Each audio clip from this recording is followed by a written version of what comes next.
Good morning, welcome to Morning Review. This is Kim Watson speaking on Tuesday, the 4th of November. Okay, looking at the Eurodollar first, and yesterday we ended up in a inside bar, filling the overnight gap. We're now sort of looking at to me, it's still a bit mixed. In fact, when you look at the shorter time frames, it's more messy than the bigger time frames. We do have this sort of wedge appearing here in what was a rising trend there, or beginning of a rising trend. So we could see a continuation up towards the new monthly pivot that came in yesterday. But when you come down the time frames, it's to me it looks less decisive. At the moment, I've drawn this trend line on the top of this bar here, but we really do need to see it. The direction is lacking in this current market here, so we really do need to see something that's going to either push us and start breaking towards, give us higher highs or higher lows, whichever. But at the moment, it's in, as I say, yesterday ended up quite directionless. So bottom trend line is easy. We sort of air kissed the weekly pivot there. The monthly pivot, as I said, is well above us and could be the guiding light in the future. However, we'll just have to wait a little bit until it shows us its hand, I think. 200 moving average, obviously, on this alley, just still pointing south, which is bearish, but it could also end up as a resistance point. So if at some point this morning we see a run up to that point, that could be the staller. Okay, looking at cable. Start off from a 4-hourly perspective and daily perspective, and once again we've run back into that supply zone. A bit disappointed in some respects that it didn't run on. Not so disappointed once we did get short on it yesterday, but it's a shame that it hasn't cleared this zone here, and this 155 remains as the key resistance levels and something we should be keeping an eye out. However, it could yet continue up in that zone. We pulled back to the 4-hourly lower bands, 8 moving average. It may be that we're just finding some support here now, and we'll have to have a look. But again, it's not all clear. Looking back down at the 80s and the hourlies, and if we see a break of this sort of trend here, I'd be looking for the untouched weekly pivot. We've got an untouched monthly pivot below us, so as I say, that's the indecision that sort of sits there.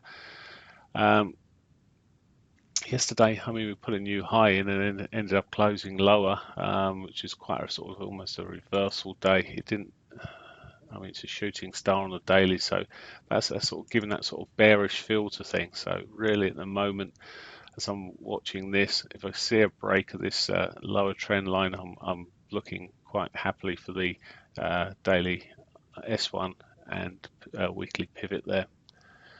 If, however, it does start breaking above this level, well, we could be on for a push back towards the R1 and yet another sort of bite, maybe at the cherry at some point later on. That MIDI there, daily MIDI at 155.01, may be the restrictor. So yeah, that's pretty much cable. We have got some news on cable today, unlike the euro. We've got the construction PMI. Now, we had quite a good bounce and move from the news yesterday.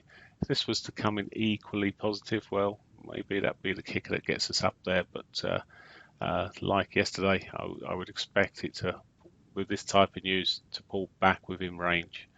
So whatever the previous regression trend was, that was where it will probably come back to. So looking at it at the moment, as I say, with yesterday's candle in and things, and with the pivots below us, my preference is to the downside. That's where the money would be for me, preferably. Okay, dollar yen. Well, it remains in its muddle. It has got its untouched monthly pivot still below us, so it gives us a target to the downside if we do see it starting to strengthen. At the moment, it's really as it has been for large parts. It gets quite unclear. One thing I would look at is there is quite a steep sort of trend line here, which perhaps if it gets through those 21s and starts pushing up, we could see a move back towards that TAR1. So the lower side, well, maybe at some point after 8 o'clock, if it holds here, then in which case I may look for drawing the trend line across the bottom and looking for that S1 there. And maybe at some point, as I say, we've got the monthly pivot below us. We're not that far away from it in this early part of the month, and I do wonder if it will get caught sooner rather than later. Okay, let's have a look at the Aussie dollar. Now, we have had news out throughout the Asian session, of course, that had the RBA rate statement where they decided to leave it untouched. Now, they also did mention the fact that they're still hoping for this sort of 2% inflation, but inflation's running lower.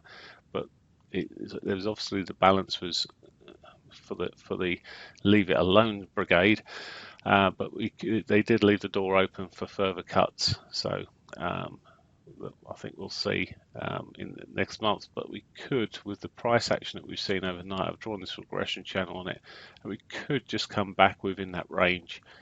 There's no reason why it's really run up as far as it has, perhaps a relief, but I mean it swung each way after the news, and perhaps just a relief rally that just sort of occurred on there, but this could find itself coming back within this range here at least. Daily pivots, everything else has been hit, so it's a difficult one. There's a bit of divergence where we're sitting at the moment though, and maybe even it just pulls back towards the hourly 20, 21 there, or even the 200 is a possibility. But at the moment, to me, it's just almost no news. Bit of a trader's reaction post news. Okay. That's pretty much it for me. There's nothing else on there. Let's just check there's nothing else I'm looking at there. Nope, that's fine. That's it. So that's me for the day. Hope you have a great one. Oh, sorry, there is some more news to talk about before I finish off completely. We do have Draghi speaking at 7 o'clock this evening. I'm just looking, we've got some factory orders out before then at 3 p.m, but UK time. They tend to be quite light in terms of their movement. However, if the market's quiet, it might give it a kicker at 3. Then after that, it's really Draghi speaking at 7 o'clock, I think, which may create some volatility around 7ish.